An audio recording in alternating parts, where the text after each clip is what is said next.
இந்த திக்ர் நம்முடைய ஈமானை வளர்க்கவும் நம்மை அல்லாஹ்வின் அருகில் கொண்டு செல்வதற்கும் மிகவும் சக்தி வாய்ந்தது. நபிகள் நாயகம் ஸல்லல்லாஹு அலைஹி வஸல்லம் இதை சொல்ல மிகவும் பரிந்துரைத்தார்கள். ஏனெனில் இது எளிமையானது, ஆனால் நன்மைகள் நிறைந்ததாகும். நம் தினசரியில் இந்த திக்ரை ஓதுவோம். மாலை, காலை, தொழுகையின் பின் இதைச் சொல்லலாம். அப்போது நம் உள்ளத்திலும் நம் வாழ்விலும் ஒரு ஆழமான அமைதி கிடைக்கும்.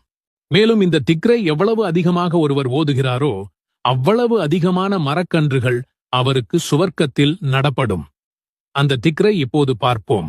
சுப்ஹானல்லாஹி வல்ஹம்துலில்லாஹ் வலா இலாஹ இல்லல்லாஹ் வல்லாஹு அக்பர். சுப்ஹானல்லாஹி வல்ஹம்துலில்லாஹ் வலா இலாஹ இல்லல்லாஹ் வல்லாஹு அக்பர். துஆவின் பொருள்: அல்லாஹ் தூய்மையானவன். அனைத்து புகழும் அல்லாஹ்வுக்கே. வணக்கத்திற்குரியவன் அல்லாஹ்வைத் தவிர வேறு யாருமில்லை. அல்லாஹ்வே மிகப் பெரியவன். துஆவின் பொருள்: அல்லாஹ் தூய்மையானவன்.